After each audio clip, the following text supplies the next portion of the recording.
Dua saudara kembar Ari dan Adi berdiri tegang di kursi IP acara gala bisnis tahunan di Balom Hotel Mewah Jakarta itu. Ketika seorang cewek berpakaian jas hitam mahal tiba-tiba mendekat dan memerintahkan mereka untuk menyerahkan tempat duduk itu dengan suara yang tidak bisa dibantah. "Kalian berdua tidak pantas duduk di sini, anak muda. Ini tempat untuk orang-orang penting," kata pria itu sambil melirik mereka dari atas ke bawah dengan pandangan menghina, seolah-olah melihat sesuatu yang tidak seharusnya ada di antara tamu-tamu bergengsi. Ari, yang lebih pendiam dari keduanya, merasakan darahnya mendidih, sementara Adi yang selalu lebih berani langsung berdiri dan hendak membalas, tapi sebelum kata-kata keluar dari mulutnya, seorang wanita paruh baya elegan dengan gaun hitam sederhana namun berkelas mendekat dari belakang. Ibu mereka, Bu Rina, mengeluarkan sebuah kartu nama dari tas tangannya dengan gerakan tenang tapi penuh wibawa, lalu menyodorkannya ke hadapan cewek itu. "Mungkin Bapak perlu membaca ini sebelum berbicara lebih jauh," kata Bu Rina dengan suara dingin yang langsung membuat ruangan seolah membekuk. Cewek itu membaca nama di kartu tersebut dan wajahnya berubah pucat seketika. Karena nama Bu Rina bukan nama sembarangan, dia adalah pemegang saham mayoritas perusahaan induk yang mengadakan acara ini. Dalam hitungan detik, situasi berbalik total. Cewek itu mulai meminta maaf berulang kali, bahkan menawarkan kursi yang lebih baik lagi, tapi Ari dan Adi sudah tidak peduli. Mereka berjalan keluar dari ruangan itu dengan kepala tegak, tapi hati mereka dipenuhi badai yang lebih besar dari sekadar kursi itu. Malam itu, di apartemen kecil mereka di kawasan Sudirman, Ari duduk di sofa sambil memandang langit kota yang berkelap-kelip. Dia ingat bagaimana sejak kecil, dia dan Adi selalu bersama, selalu saling melindungi. Tapi sejak mereka remaja di rumah besar keluarga di Bandung, mereka menyadari bahwa perasaan mereka terhadap laki-laki bukanlah sesuatu yang bisa dibicarakan di depan ayah dan ibu. Ayah mereka, seorang pensiunan tentara, selalu menekankan nilai-nilai tradisional Indonesia yang ketat. "Laki-laki harus jadi kepala keluarga," kata ayah dulu setiap kali melihat mereka bermain terlalu dekat dengan teman laki-laki. Bu Rina, meski sibuk dengan bisnisnya yang berkembang pesat, selalu diam saja. Malam ini, setelah kejadian di gala, Bu Rina datang ke apartemen mereka untuk pertama kalinya dalam 2 tahun. "Kalian berdua sudah dewasa, tapi kenapa masih menyembunyikan siapa kalian sebenarnya?" tanya Bu Rina sambil menuangkan teh hangat. Ari merasa tenggorokannya kering. Adi yang sedang berdiri di dekat jendela akhirnya angkat bicara. "Ibu tahu. Sejak kapan?" Bu Rina tersenyum tipis. "Ibu selalu tahu, Nak. Tapi ibu juga tahu betapa sulitnya di negara ini. Sekarang setelah malam ini, mungkin saatnya kalian berhenti lari." Kata-kata itu seperti pintu yang terbuka lebar, tapi juga membawa angin dingin ketakutan. Ari teringat Dimas, pacarnya yang selama ini disembunyikan rapat-rapat, seorang desainer grafis yang bekerja di agensi kecil di Kemang. Mereka bertemu 3 tahun lalu di sebuah kai kecil di Tebet, dan sejak itu, cinta mereka tumbuh diam-diam, penuh dengan pertemuan malam hari dan pesan rahasia. Adi juga punya ceritanya sendiri, meski dia lebih suka menyimpannya sendiri. Malam itu berlalu dengan percakapan panjang yang penuh air mata dan tawa kecil. Tapi Ari tahu ini baru permulaan. Besok pagi, berita tentang kejadian di gala pasti akan menyebar di kalangan bisnis Jakarta, dan mereka tidak bisa lagi bersembunyi di balik topeng saudara kembar yang sukses. Di perjalanan pulang ke apartemennya sendiri, Bu Rina memegang kemudi mobil dengan tangan gemetar. Dia ingat betapa dulu dia memilih diam demi melindungi anak-anaknya dari dunia yang kejam. Tapi sekarang, setelah melihat wajah anak-anaknya yang penuh luka, dia sadar bahwa diam bukan lagi pilihan. Kota Jakarta malam itu terasa lebih ramai dari biasanya, tapi bagi Ari dan Adi, dunia mereka baru saja mulai berubah. Pagi berikutnya, kantor agensi tempat Ari bekerja di kawasan Scib terasa berbeda. Rekan-rekannya yang biasanya ramah sekarang meliriknya dengan pandangan aneh, bisik-bisik di belakang punggung. Berita tentang dua kembar yang diusir lalu diselamatkan ibu bos besar sudah menyebar seperti api di grup chat karyawan. Ari duduk di meja kerjanya, mencoba fokus pada desain logo baru untuk klien, tapi pikirannya melayang ke Dimas. Malam sebelumnya, setelah Burina pulang, Ari menelepon Dimas dan menceritakan semuanya. Akhirnya, ya. Ibumu tahu, kata Dimas dengan suara lembut tapi ada nada khawatir. Dimas sendiri masih berjuang dengan keluarganya di Surabaya yang sangat religius. Mereka jarang bertemu, hanya sekali sebulan di hotel kecil di Bogor untuk menghindari mata-mata tetangga. Adi yang bekerja sebagai konsultan marketing di perusahaan startup di Senayan juga menghadapi hari yang berat. Bosnya memanggilnya ke ruangan dan bertanya langsung, "Kamu dan saudaramu apa benar kalian seperti itu?" Adi hanya tersenyum tipis dan menjawab, "Itu urusan pribadi saya, Pak." Tapi di dalam hati dia merasa dunia sedang runtuh. Sore harinya, Ari dan Adi bertemu di sebuah warung kopi kecil di Tamrin. "Kita harus bicara dengan ayah," kata Adi sambil mengaduk kopi hitamnya. Ari menggeleng. "Ayah masih di Bandung dan ibu bilang jangan buru-buru. Tapi aku takut, Di. Kalau ayah tahu, dia bisa marah besar." Percakapan mereka terpotong ketika seorang teman lama dari kampus, Riko, muncul tiba-tiba. Riko adalah satu-satunya teman yang tahu rahasia mereka sejak kuliah dulu di UI. "Hei, aku dengar kejadian di Gala. Hebat ibu kalian," kata Riko sambil duduk. Tapi ada sesuatu di mata Riko yang membuat Ari tidak nyaman. Malam itu di apartemen, Ari menerima pesan dari Dimas, "Aku rindu. Besok bisa ketemu." Mereka bertemu di pantai Ancol yang sepi, duduk di pasir sambil memandang laut. Dimas memeluk Ari dari belakang. "Apapun yang terjadi, aku di sini." Kata-kata itu membuat Ari menangis diam-diam, tapi di balik kebahagiaan kecil itu ada bayangan besar. Riko ternyata bekerja di perusahaan pesaing dan diam-diam merekam percakapan mereka di warung kopi. Besok paginya, sebuah video pendek mulai beredar di kalangan pekerja kantor, menunjukkan Adi yang sedang marah membahas tekanan keluarga. Adi marah besar ketika melihatnya. "Siapa yang berani?" tanyanya pada Ari melalui telepon.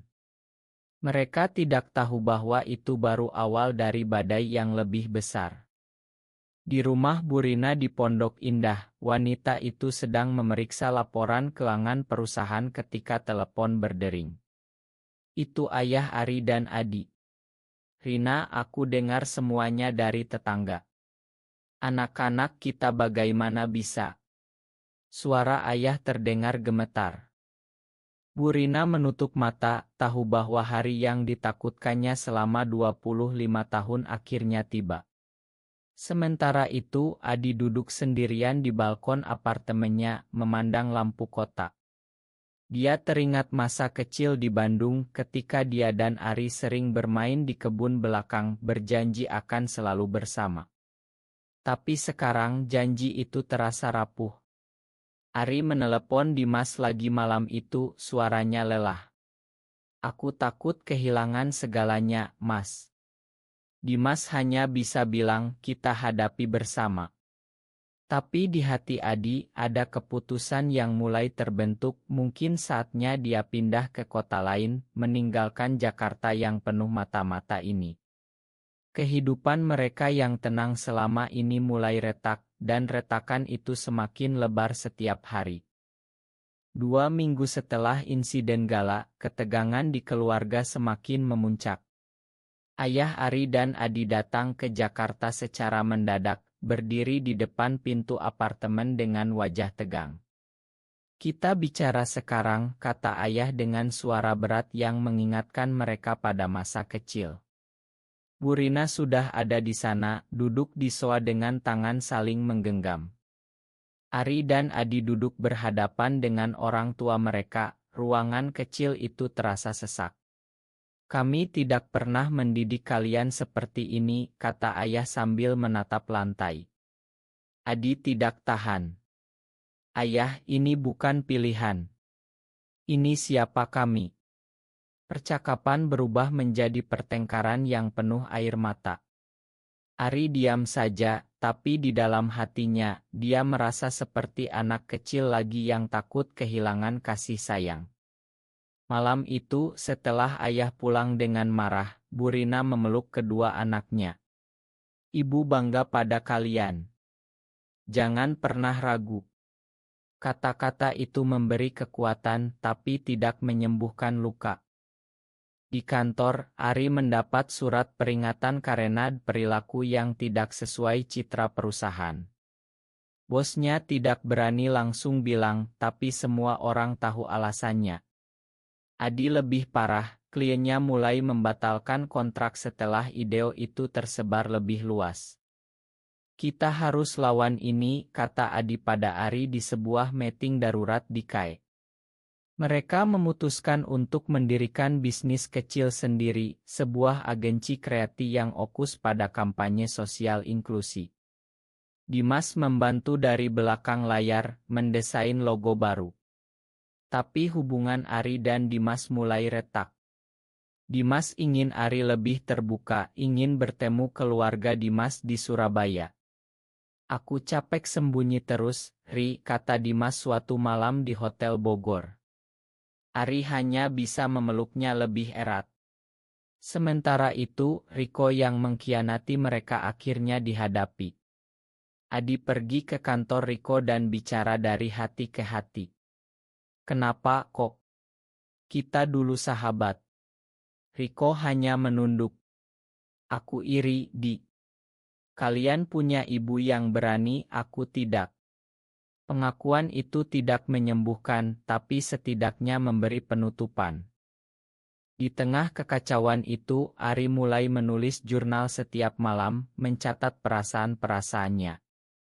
Dia sadar bahwa selama ini, dia selalu mengorbankan kebahagiaannya demi orang lain. Adi yang lebih impulsi mulai ikut komunitas bawah tanah di Jakarta, bertemu dengan orang-orang yang mengalami hal serupa.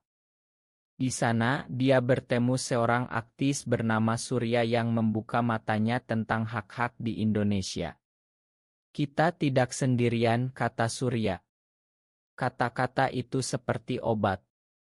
Bu Rina, di sisi lain, mulai aktif di perusahaan.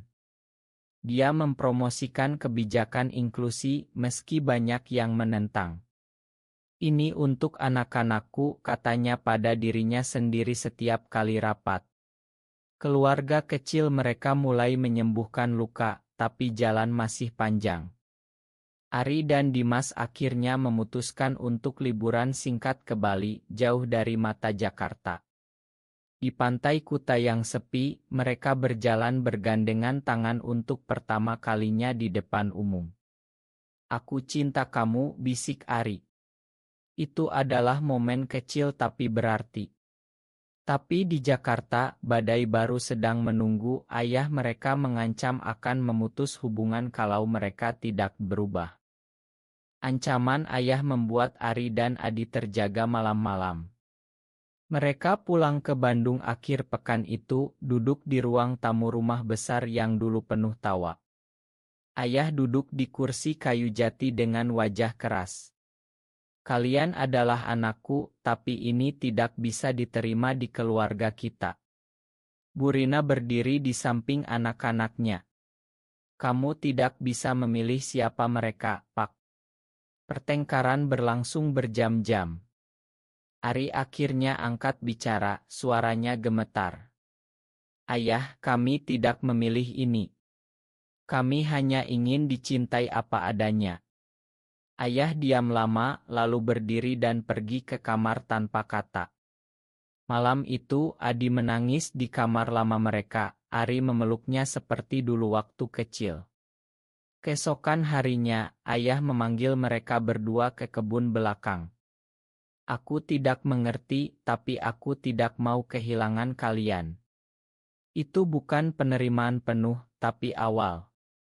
Kembali ke Jakarta, bisnis baru mereka mulai berjalan. Klien pertama datang dari komunitas yang sama, sebuah LSM yang memperjuangkan hak lebih di Indonesia. Ari merancang kampanye media sosial yang menyentuh, Adi mengurus strategi.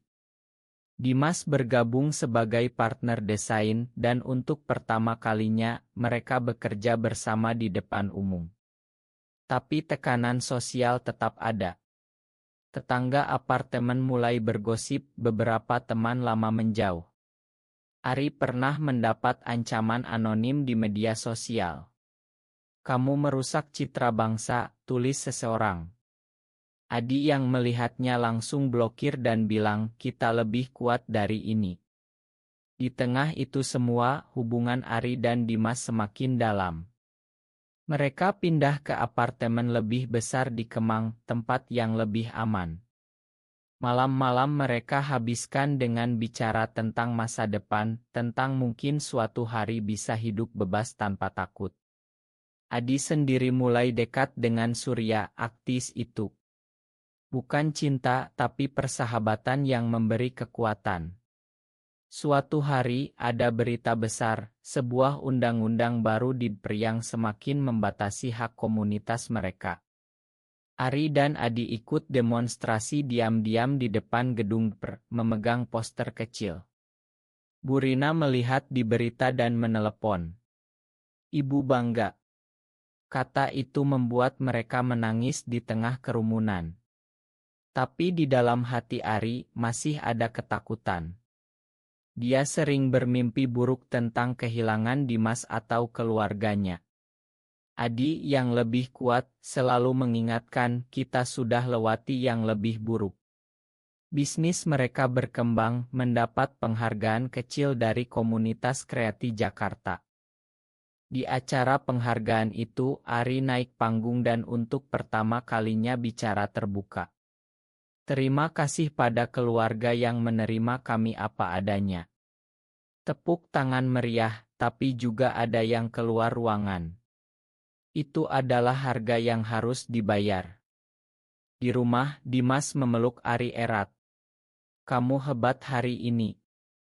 Momen itu membuat Ari sadar bahwa perjuangan mereka bukan hanya tentang kursi IP dulu, tapi tentang hak untuk hidup dengan jujur. Tahun berganti, bisnis agensi mereka semakin besar.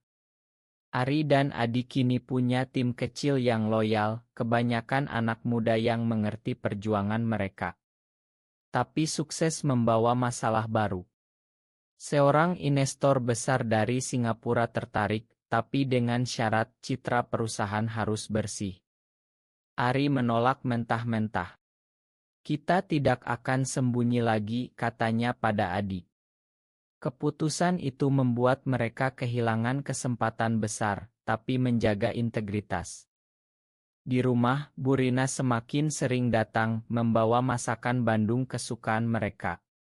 Ayah masih jarang bicara tentang Ji itu, tapi dia mulai mengirim pesan singkat, jaga kesehatan.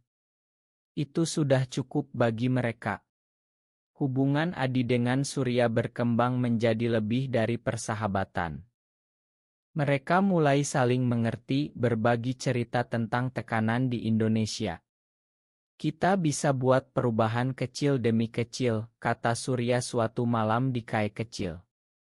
Adi tersenyum, merasa untuk pertama kalinya ada seseorang yang benar-benar mengerti dunianya. Ari dan Dimas merencanakan liburan besar ke Yogyakarta, mengunjungi candi-candi dan berjalan tangan bergandengan di Malioboro malam hari. Di sana, mereka bertemu pasangan gay lain dari Bali yang memberi inspirasi. Kami sudah menikah secara adat di desa kami, cerita pasangan itu.